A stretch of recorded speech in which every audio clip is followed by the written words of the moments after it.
आज हम कुछ डेटा मशीन लर्निंग के कुछ मिसलेनियस कॉन्सेप्ट जो है वो देखेंगे। These concepts are very important with respect to examination point of view, with respect to machine learning basic fundamental concepts, and interview somewhere in interview as well. First is the data set. What is the data set?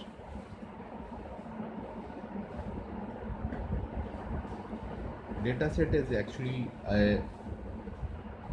sample set.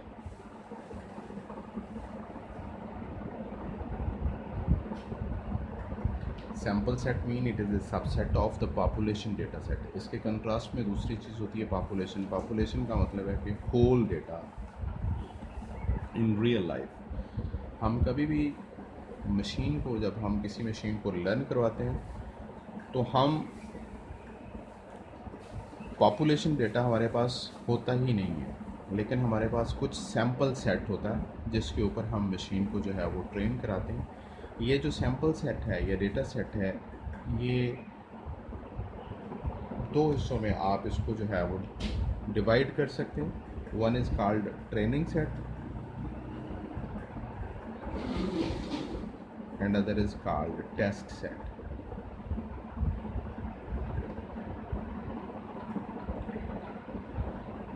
ये जो आप दो हिस्सों में divide करते हैं, ये इसमें ट्रेनिंग सेट को जो है वो हम कहते हैं this is a known data for the machine.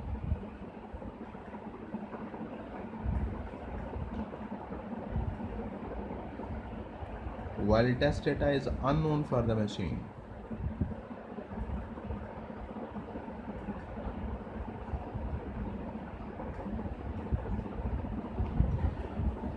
इस ट्रेनिंग सेट के अंदर हमारे पास प्रॉब्लम या फीचर्स भी होते हैं और उसके साथ उस प्रॉब्लम का आंसर भी होता है कि हाउस का साइज़ ये है, इतने रूम्स हैं, इतना पुराना है, इतनी स्पेस है, इतने स्क्वायर फीट है, और साथ ही उसकी प्राइस भी दी होती है। तो हम मशीन को जब हम सबसे पहले हम ये डेटा देते हैं जिसके ऊपर मशीन जो है वो लर्न करती है। लर्न करने के बाद हम उसको देखना चाहते हैं कि क्या ये अप्रोप्रिएटली लर्न कर चुकी है, तो हम उसको फिर सिर्फ क्वेश्चन देते हैं, उसका आंसर नहीं देते हैं। हम मशीन को उसकी प्राइस नहीं बताते, बल्कि उसको सिर्फ घर का साइज़, उसके डिफरेंट फीचर्स जो है वो दे देते हैं और फिर मशीन से आर्ग्यू करते हैं कि इसका आंसर क्या है, तो वो हमें उसका आंसर बताती है। उसने कितने क्वेश्चन में से कितने का आंसर सही दिया है, उसकी बेस पे हम उसकी उस मॉडल की एक्यूरेसी जो है वो कैलकुलेट करते हैं कि ये मॉडल जो है वो 90% एक्यूरेट है, 95% एक्यूरेट है, कितना एक्यूरेट है। तो पहला क्वेश्चन ये है कि ये डेटा सेट जो है वो कितना ट्रेनिंग सेट होना चाहिए और कितना जो है वो टेस्ट सेट होना चाहिए। तो समटाइम हम इसको रेंडमली भी कर लेते हैं। फॉर एग्जांपल हमारा ट्रेनिंग सेट जो है वो टोटल डेटा का 2/3 होना चाहिए और टेस्ट सेट जो है वो 1/3 होना चाहिए, और ये हम टोटल जो है इसके अंदर भी रैंडम सैम्पलिंग ही करते हैं।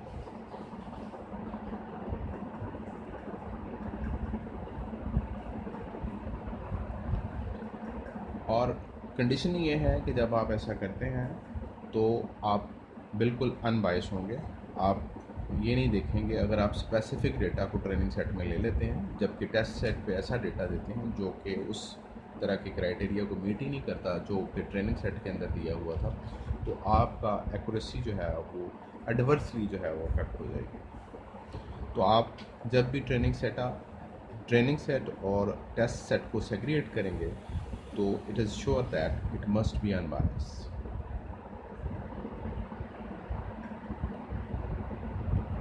This is one technique, and another technique is K-fold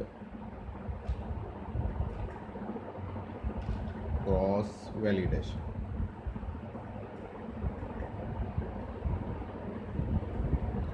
K-fold cross validation के अंदर आप अपने डेटा सेट को कुछ स्पेसिफिक फोल्ड्स के अंदर डिवाइड कर लेते हैं। फॉर एग्जांपल आप 10 फोल्ड के अंदर जो है वो उसको डिवाइड कर लेते हैं। 10 फोल्ड का मतलब है कि आप इसके 10 पोर्शन जो है वो बना लेंगे। For example this is our data set, तो आप इसके इस तरह से फोल्ड्स कर लेंगे। इसमें से व्हेन 10 फोल्ड्स करेंगे तो आप इसमें से 1 as a test and 9 as a training. 9 के ऊपर आप ट्रेनिंग करा लेंगे। फॉर एग्जांपल आप इतने डेटा के ऊपर इसको ट्रेन कराते हैं और ये जो है ये आप टेस्ट के लिए छोड़ देते हैं। तो आप उसकी एक्यूरेसी चेक करते हैं। फिर इसके बाद आप क्या करते हैं, इसको टेस्ट के लिए ले लेते हैं और बाकी जो 9 फोल्ड्स हैं उनको ट्रेनिंग के लिए यूज़ करते हैं। फिर इसके बाद आप इसको टेस्ट के लिए ले लेते हैं, बाकी 9 को जो है वो ट्रेनिंग के लिए। तो आप 1 बाय 1 सब के ऊपर जो है वो अपने डेटा को टेस्ट करते हैं, ट्रेन करते हैं एंड देन टेस्ट करते हैं, ताकि आप बिल्कुल अनबायस हो जाएं। और उसके बाद उसकी एक्यूरेसी जो है वो हर एक के ऊपर कैलकुलेट करते हैं और फिर उसका एवरेज जो है वो दे देते हैं कि ये टोटल इस मॉडल की जो है वो एक्यूरेसी। तो एरर आप जानते हैं कि एरर जो है वो दोनों साइड्स पे आएगा, आपका ट्रेनिंग पे भी आएगा और आपकी जब आप ट्रेन कर रहे हैं तो उस वक्त भी आपका कुछ ना कुछ एरर निकलता रहा होता है, जिसको आप एरर फंक्शन कहते हैं। उसके थ्रू आप उसकी एरर निकालते हैं ड्यूरिंग ट्रेनिंग, या कॉस्ट फंक्शन भी जिसको कहते हैं। उसके थ्रू आप ट्रेनिंग सेट के अंदर जो है वो हर आइट्रेशन के अंदर एक एरर जो है वो कैलकुलेट करते हैं। एट द एंड भी आप एक एरर जो है वो एक एरर फिगर देते हैं कि ये इस मॉडल की एरर है। जब किसी भी ट्रेनिंग सेट के अंदर अगर एरर जो है वो आ रही है तो that is easy to remove that. For example अगर आपके पास एक कोई मॉडल आपके पास कुछ डेटा सेट है, आपका कुछ डेटा सेट है और वो यहाँ पे इस तरह से पड़ा हुआ है और आप एक मॉडल करते हैं कि ये मेरी लाइन है और ये इस डेटा को अप्रोप्रिएटली फिट नहीं कर रही, तो आप क्या करते हैं, आप इसका जो मॉडल है, फॉर एग्ज़ाम्पल आपका जो मॉडल है वो लीनियर था, तो आप उसको चेंज कर सकते हैं to any higher order polynomial. For example आप इसको θ2 x1 x2 करते हैं या प्लस θ3 x2 का स्क्वायर कर लेते हैं।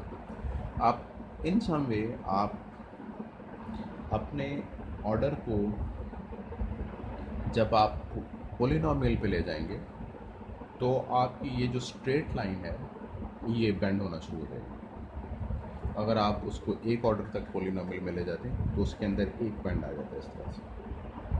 अगर आप सेकंड ऑर्डर तक चला जाते हैं तो आप उसके अंदर हो सकता है 2 बेंड आ जाए एंड सो ऑन। इस तरह से ये बेंडनेस जो है वो बढ़ती रह जाती है और अनलेस आप एक ऐसे पोलिनोमियल ऑर्डर पे चले जाते हैं जहाँ पे आपका डेटा जो है वो अप्रोप्रिएटली आपका मॉडल जो है वो अप्रोप्रिएटली आपके डेटा को जो है वो रिप्रेजेंट कर रहा होता है और वो आपका मॉडल होता है। टेस्ट एरर जो है ये भी हो सकता है कि आपने एक मॉडल बनाया, फॉर एग्ज़ाम्पल ये आपका मॉडल था, आपका ये डेटा था, तो आपने एक मॉडल बनाया ये, और ये मॉडल जो है बहुत ही एक्यूरेट है, इसकी ट्रेनिंग एरर बहुत ही कम है। लेकिन जब आप इसको रियल टाइम के ऊपर कोई टेस्ट डेटा जो है वो देते हैं तो उसका टेस्ट एरर जो है वो बहुत हाई होता है। टेस्ट एरर हाई होने का क्या मतलब है कि आपका मॉडल जो है वो उसको रिकग्नाइज ही नहीं कर रहा। रिकग्नाइज करने का ये मतलब ये था कि आपने इतने हाई ऑर्डर पोलिनोमियल पे चले गए कि उसने डेटा को जो है वो मेमोराइज़ कर लिया। उस डेटा को जो है वो बिल्कुल रटा लगा लिया कि अगर ये क्वेश्चन है तो ये आंसर है, ये क्वेश्चन है तो ये आंसर है, ये क्वेश्चन है तो ये आंसर है। और उसके बाद जब आप उसको अननोन डेटा देते हैं जो कि टेस्ट डेटा है, तो उसके ऊपर क्योंकि उसको आंसर का पता ही नहीं होता और वो उसको रॉन्गली प्रिडिक्ट कर रहा होता है। So the test error are very important to best learn the models। जब आप किसी भी आपकी ट्रेनिंग एरर जो है वो बहुत कम है और आपकी टेस्ट एरर जो है वो ज़्यादा है, तो इसका ये मतलब होता है कि आपने बहुत सारे मॉडल के अंदर जो आपने नॉइस है उसको भी मॉडल कर दिया, आपने मॉडल को मेमोराइज करा दिया।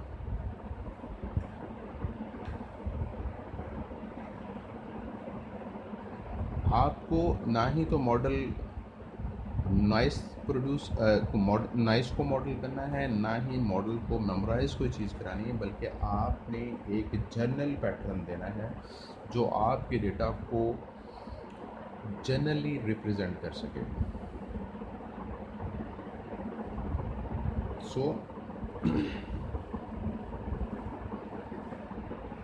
इसका ये मतलब है कि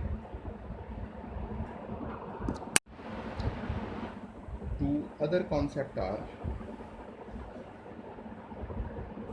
bias versus variance।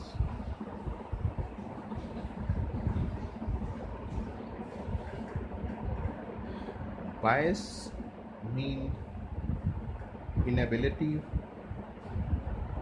for the model to capture the relationship among the data is called biasness।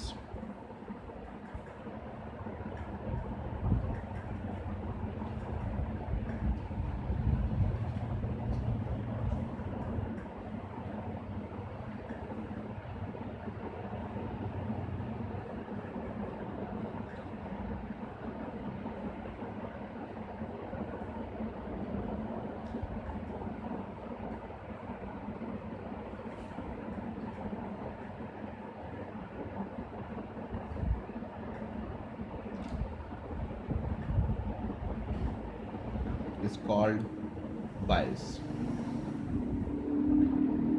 You need a low bias in your model.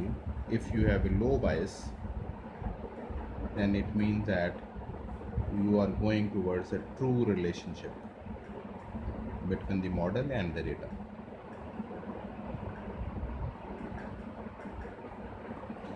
For example, आपके पास there are some data और आप एक मॉडल दे रहे हैं और ये model जो है it is a highly bias.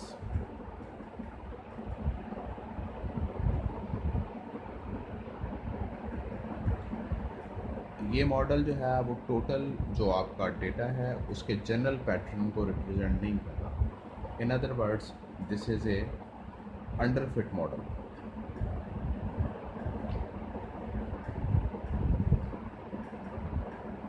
Underfitting. तो आप इसको लो बायस करने के लिए आप क्या करते हैं, आप इसका जो डिग्री आप इंक्रीज़ करते हैं, इसकी डिग्री ऑफ पोलिनोमियल।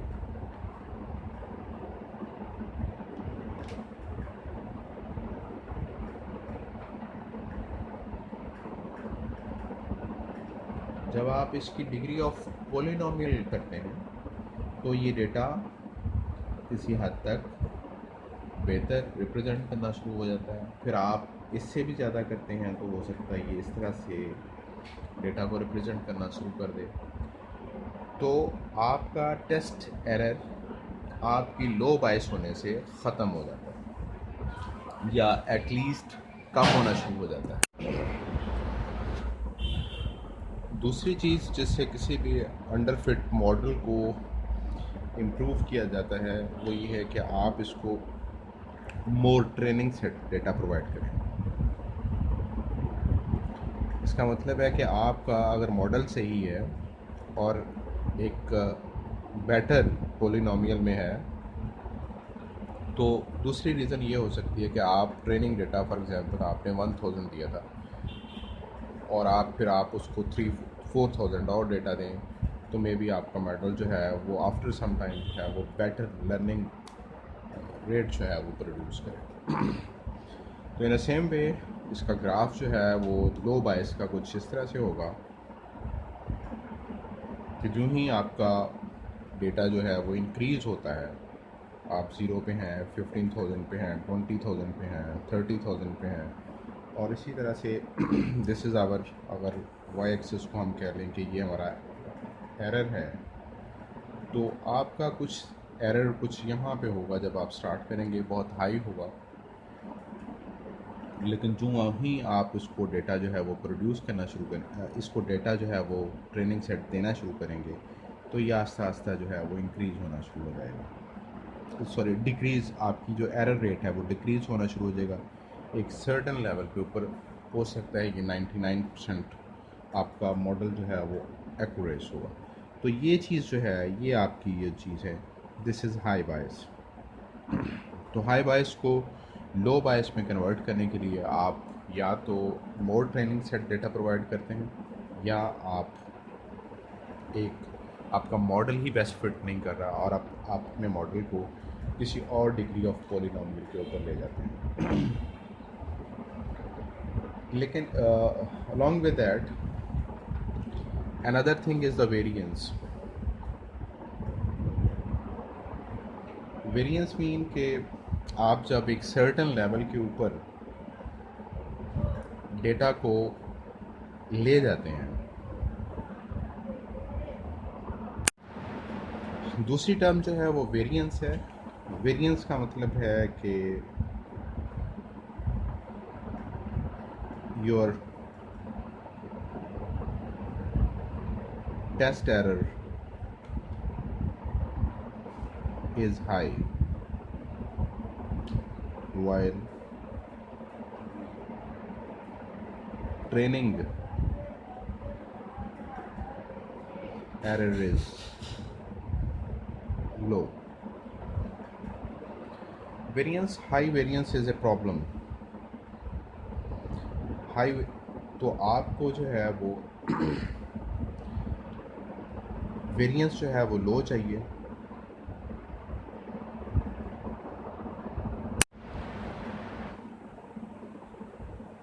तो आप इसको मोर डेटा के साथ भी इसको जो है वो इम्प्रूव नहीं कर सके। उसकी वजह ये होती है कि आपने अपने डेटा को बहुत ज़्यादा फिट कर दिया।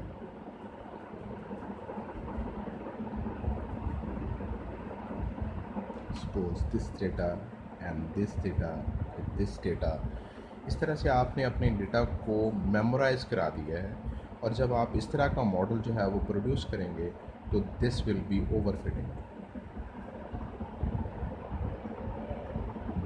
बायस के अंदर क्या था कि आप अंडरफिट थे, आपका मॉडल कैपेबल ही नहीं था कि वो डेटा को, और उसने नॉइस को मॉडल किया हुआ था और डेटा को बेस्ट रिप्रेजेंट नहीं कर रहा था। लेकिन जब आपने उसका पॉलिनोमियल इंक्रीज़ किया तो उसने उस डेटा को बहुत ज़्यादा मेमोराइज़ कर लिया, और एज ए रिज़ल्ट वो ओवरफिट हो गया, और उसने मॉडल को भी नाइस कर लिया, जिसकी वजह से वो हाई वेरिएंस हो गया। तो आपको एक ऐसा मॉडल चाहिए जिसके अंदर अप्रोप्रिएट लेवल की बायसनेस हो और अप्रोप्रिएट लेवल की वेरिएंस हो, तो वो मॉडल जो है वो एक जनरलाइज पैटर्न को रिप्रेजेंट कर सकता है। फॉर एग्जांपल मैं इसकी ग्राफ को ड्रॉ करता हूँ कि this is for example your error rate, this is your data rate, आपने मॉडल यहाँ से शुरू किया, इस वक्त आपका हाई बायस था, आपका ये एक डेटा है ट्रेनिंग डेटा, और ट्रेनिंग डेटा को आप रन करते गए, आपकी एरर पहले बहुत हाई थी और उसके बाद ये डिक्रीज़ होना शुरू हो गई और सर्टन लेवल के ऊपर बहुत ज़्यादा decrease almost real equal to zero हो गई। लेकिन जब आपने उसको टेस्ट डेटा दिया तो उसकी एरर इंक्रीज़ हुई, उसकी एरर डिक्रीज़ होना शुरू हो गई, सर्टन लेवल के ऊपर गई और उसके बाद वो नीचे नहीं आई बल्कि ऊपर आना शुरू हो गई। यानी कि आपका ये टेस्ट का ग्राफ है, ये आपकी ट्रेनिंग का ग्राफ है। आपकी एरर्स शुरू में दोनों की हाई थी, लेकिन डेटा दिया जाता रहा और ट्रेनिंग डेटा ने अपने आप को इम्प्रूव किया और यहाँ पे ज़ीरो हो गई। लेकिन जब हमने टेस्ट डेटा दिया तो वो कुछ देर के लिए तो उसने एरर को इम्प्रूव करना शुरू किया, लेकिन after a certain period of time ये एरर जो है वो फिर हाई हो गई।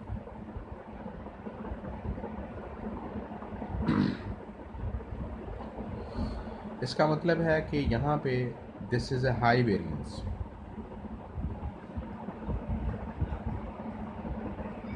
यहाँ पे जो है ये चीज़, ये हाई बायस है ना, तो high bias is a quality और ना ही high variance is a quality. आपको आपका मॉडल यहाँ पे आके इसने बहुत ज़्यादा मेमोराइज़ किया हुआ ओवरफिट मॉडल है और यहाँ पे आपका जो है वो अंडरफिट मॉडल है। आपको कहीं इनके दरमियान में सॉल्यूशन चाहिए, यहाँ पे कहीं आपका मॉडल होगा जिसको आप कहते हैं स्वीट स्पॉट या जस्ट राइट।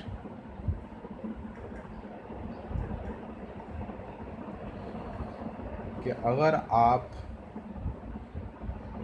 का मॉडल जो है वो 3 डिग्री का होना चाहिए था और आपने उसको 10th पोलिनोमियल तक ले गए हैं, तो ऑब्वियसली आपकी ट्रेनिंग एरर जो है वो ज़ीरो हो जाएगी। लेकिन जो ही आप उसको टेस्ट डेटा देंगे तो एरर फिर ज़्यादा होना शुरू हो जाएगी। लेकिन अगर आपको 3rd डिग्री की पोलिनोमियल रिक्वायर्ड थी और आपने उसको फर्स्ट या सेकंड ऑर्डर के अंदर रखा, तो उस वक्त आपका मॉडल जो है वो हाई बायस होगा, वो उसके डेटा को रिप्रेजेंट ही नहीं करता, वो कैपेबल ही नहीं होता। तो ना तो आप हाई बायस हो सकते हैं, ना आप हाई वेरिएंस हो सकते हैं। आपको जस्ट राइट जहाँ पे आपका मॉडल बेस्ट फिट हो सके अप्रोप्रिएट डेटा के साथ और अप्रोप्रिएट डिग्री ऑफ पोलिनोमियल के साथ, वो आपका जस्ट राइट मॉडल होता है। अब क्वेश्चन यहाँ पे ये है कि जस्ट राइट मॉडल का हमें पता कैसा चलेगा। हमारे पास डेटा है, हम उसको क्या 2 डिग्री पोलिनोमियल तक रखें या उसको 20th ऑर्डर तक ले जाएं, किस ऑर्डर तक ले जाएं। हम इतने एक्सपर्ट नहीं हो सकते कि हमारे पास डेटा है और हम एक ऑर्डर लगाएं और वो बेस्ट हो। हम ये चाहते हैं कि मशीन ख़ुद से लर्न करे कि इसको किस ऑर्डर पोलिनोमियल का होना चाहिए मॉडल।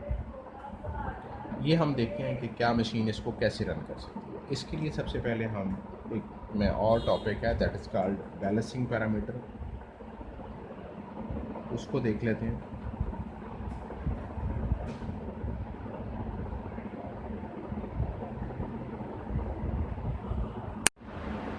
ये एक ऑटोमेट प्रोसेस है।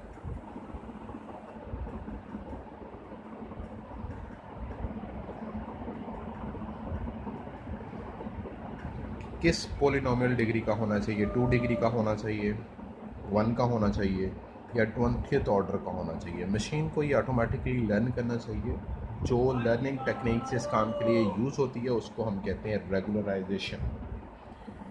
रेगुलराइजेशन क्या है कि फॉर एग्जांपल हमारे पास ये कॉस्ट फंक्शन था लीनियर रिग्रेशन के अंदर 1/2 summation i is equal to 1 to m h of theta of x I minus y I square plus lambda summation I is equal to 1 to n theta I square. This is a regularization variance. ये हम अपने function के अंदर एक और function को जो है वो ऐड कर देते हैं this function is used for the regularization कि हमें किस पोलिनोमियल तक जाना चाहिए, ये ऑटोमेटिकली कर देता है। ये इसकी साइंस क्या है या इसके पीछे मैथमेटिक्स क्या है, इसको समझना काफ़ी मुश्किल है, लेकिन मैं इसको ट्राई करता हूँ कि इसको मैं समझा सकूँ कि ये फंक्शन कैसे अपने आप ये डिटरमिन कर लेता है कि कौन से डिग्री ऑफ पोलिनोमियल जो है वो होने चाहिए, कौन से नहीं होने चाहिए। ये हो सकता है कि आपके पास फर्स्ट डिग्री हो, सेकंड तक आप जाएं, सेकंड के बाद आप थर्ड और फोर्थ को स्किप कर दें, फिफ्थ को शामिल कर लें, फिर सेवन्थ को स्किप कर दें, नाइन्थ और टेंथ को शामिल कर लें। कोई भी डिग्री ऑफ पोलिनोमियल्स हो सकती हैं और किसी का ये कम्बिनेशन जो है वो हो सकता है। इस चीज़ को समझने से पहले मैं एक और चीज़ को एक्सप्लेन करना चाहता हूँ ताकि इसको अंडरस्टैंड किया जा सके, that is called balance parameters.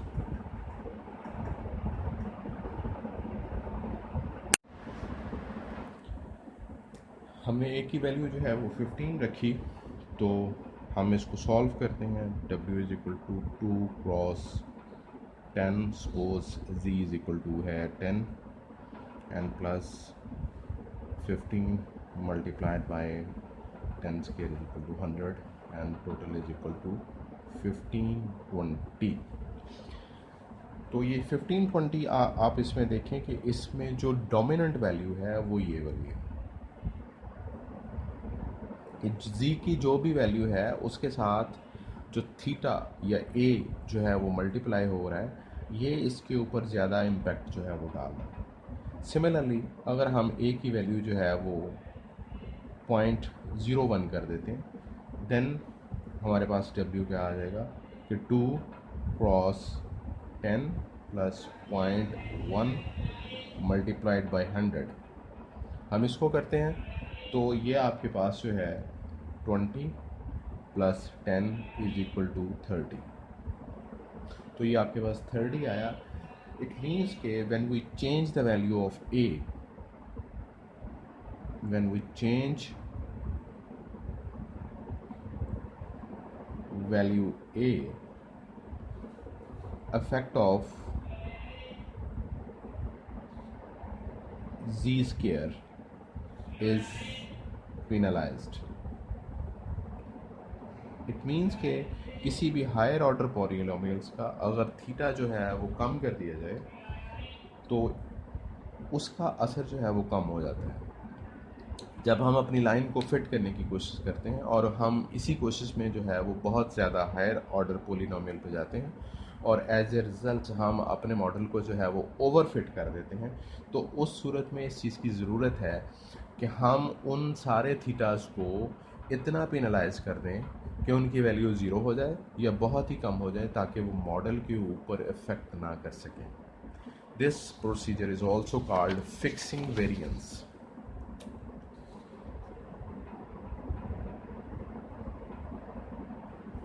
Variance and some इसको रेगुलराइजेशन भी कहते हैं। एंड्रयू एंज की जितनी भी स्लाइड्स हैं उनमें मॉडल जो है वो विदाउट रेगुलराइजेशन टर्म्स और रेगुलराइजेशन दोनों के साथ जो है वो उसको सॉल्व किया हुआ है। तो हमारे पास कॉस्ट थी जो कि हमारे पास लीनियर रिग्रेशन था या जो भी रिग्रेशन थी, तो हमारे पास ये थी I is equal to 1 to m h of theta of x I minus y I plus lambda summation I is equal to 1 to n theta I square।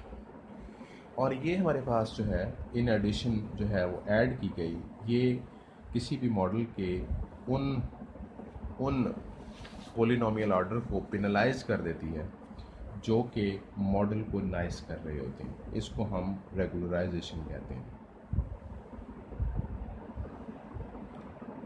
अब ये किस तरह से है इसको मैं एक्सप्लेन करने की कोशिश करता हूँ। ये एक्चुअली अब दो फंक्शंस हो जाएंगे। आपके पास ये एक रिग्रेशन का फंक्शन है और ये एक दूसरा फंक्शन है, ये दोनों ऐड करके कुछ बना रहे हैं। इस फंक्शन को अगर गौर से देखें तो ये किस चीज़ का फंक्शन है, ये एक स्केयर का फंक्शन है। इसको मैं ड्रॉ करता हूँ।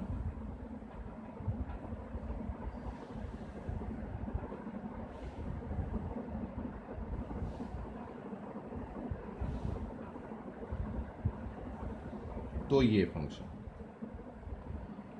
एक्चुअली ये फंक्शन जो है वो θ1 स्क्वायर प्लस θ2 स्क्वायर, ये इसका फंक्शन है। अगर आपका रेडियस जो इज इक्वल टू 1 होता है तो इसका मतलब है कि ये जो सर्कल है रेडियस 1 का है। अगर ये इक्वल टू 2 होता है तो इसका मतलब है कि ये रेडियस 2 का सर्कल। ये ऑब्वियसली आपके थीटास का ये फंक्शंस है, ये एक सर्कल का फंक्शन है। अलॉन्ग विद दैट जब हमारे पास कॉन्टूर प्लॉट होता है तो हमारे पास एक और फंक्शन होता है जो हमारा इस तरह से ड्रॉ हुआ होता है, कॉन्टूर प्लॉट, जिसको हम मोर देन 2 डायमेंशंस को 2 डायमेंशंस में कन्वर्ट कर लेते हैं। ये हमारे पास थीटाज होते हैं। फॉर एग्जांपल हमारे पास कुछ वैल्यूज़ हैं और वो वैल्यू जो है वो यहाँ पे लाई कर रही है।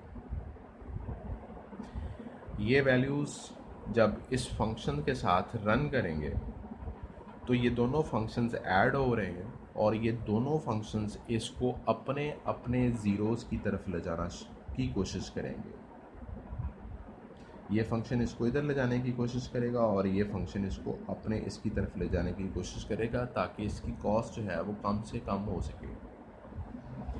ऑब्वियसली ये इसके अंदर थीटा है, इसके अंदर थीटा स्क्वायर्स हैं, तो ये हो सकता है कि इसको जो है वो अपनी तरफ खींचने की कोशिश करे।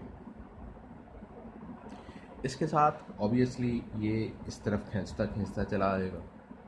जब ये खींचता चला आएगा इसके साथ एक लैम्डा की टर्म्स है। ये जस्ट लाइक उसी तरह से लर्निंग रेट है, जिस तरह से अल्फ़ा लर्निंग रेट होता था, तो यहाँ पे ये भी एक टर्म्स है जो कि इसकी लर्निंग को अफेक्ट करती है। कि फॉर एग्जांपल अगर हम इसकी वैल्यू 0 रखते हैं तो ये ज़ीरोज़ हो जाएंगे, ये सारे ज़ीरोज़ हो जाएंगे, तो आपका फंक्शन यहाँ पे है।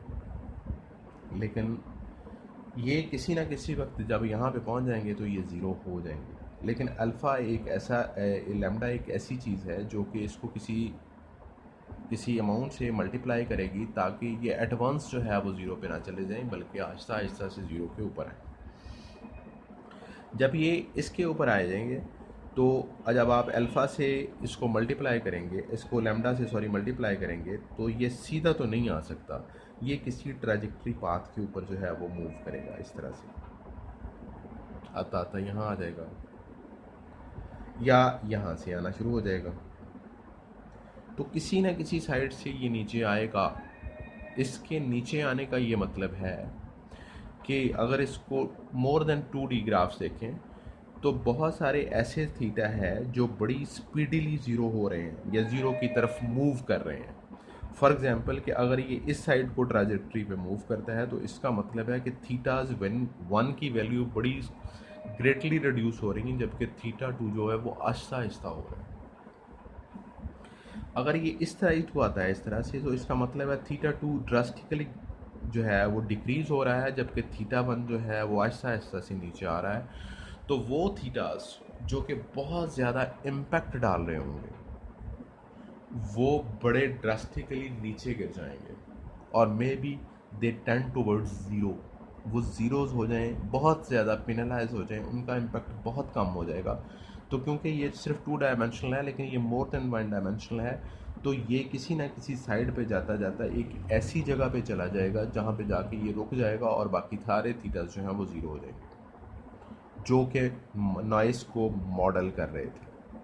उसके बाद फिर ये आहिस्ता आहिस्ता मूव करना शुरू हो जाएगा इसकी तरफ, क्योंकि इसने आना तो यहाँ पे है, तो ये वहाँ से वहाँ पर चला जाएगा। लेकिन एट दैट टाइम वो सारे थीटा ज़ीरो हो चुके होंगे जो कि मॉडल के अंदर नॉइस को मॉडल कर रहे थे, मॉडल के अंदर नॉइस जो है वो डाल रहे थे। क्योंकि बैलेंसिंग पैरामीटर में हमने ये देखा कि अगर कुछ मॉडल जो हैं वो बहुत ज़्यादा इफ़ेक्ट कर रहे होते हैं, जिस तरह हमने ये थीटास को जो है या ए को जो है 15 रखा, तो हमने देखा कि टोटल अमाउंट में ये थीटास जो है वो बहुत ज़्यादा इम्पेक्ट कर रहा था। एक्चुअली ये मॉडल ये नॉइस को मॉडल कर रहा है इसके अंदर, इसको ज़रूरत है कि ये एक रैशनलाइज फिगर में आ जाए, क्योंकि अगर ये इस तरह से मॉडल करेगा तो ऑब्वियसली एक ऐसी आपके पास मॉडल आ जाएगा जो बहुत ज़्यादा ओवरफिट होगा। आपको ओवरफिट नहीं चाहिए, आपको एक जनरलाइज पैटर्न चाहिए, आपको एक स्वीट स्पॉट चाहिए। आपको ऐसी नहीं चाहिए जिसके अंदर हाई वेरिएंस या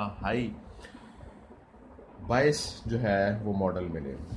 तो ये टर्म जो है जब भी आप किसी जगह पे ऐड कर देंगे कॉस्ट फंक्शन के अंदर, तो ये आपके मॉडल को रेगुलराइज कर देगी और आपको एक जनरल पैटर्न कर देगी, इर्रेस्पेक्टिव कि आप कितनी लंबी हाई पोलिनोमियल ऑर्डर लेते हैं। आप फॉर एग्जांपल 15th ऑर्डर तक ले लेते हैं, तो जब आप इसके थ्रू होंगे तो बहुत सारे orders, for example theta 5x5 square या 5 क्या ऑर्डर 5 जो है वो एक्स का ऑर्डर 5 जो है वो बहुत ज़्यादा पेनलाइज हो जाए, 6 ऑर्डर भी पेनलाइज हो जाए, तो जो ज़रूरी होंगे वो रुक जाएंगे, वो आस्ता आस्ता से डिक्रीज़ होंगे। तो डिक्रीज़ होते होते उनकी फिर भी कोई ना कोई वैल्यू होगी, लेकिन जो बहुत ज़्यादा थीटास के साथ मल्टीप्लाई होते हैं वो फ़ौरन जो है वो रिड्यूस होना शुरू हो जाएंगे जब हम इसको इसके साथ मल्टीप्लाई करेंगे। फॉर एग्जांपल इसके साथ अगर मल्टीप्लाई हम 100 को करते हैं और इसको मल्टीप्लाई बाई 1 करते हैं, तो ये वैल्यू बहुत ज़्यादा रिड्यूस हो जाएगी। इंस्टेड के हम 0.1 और इसको 5 के साथ करेंगे तो ये बहुत कम रिड्यूस होगी।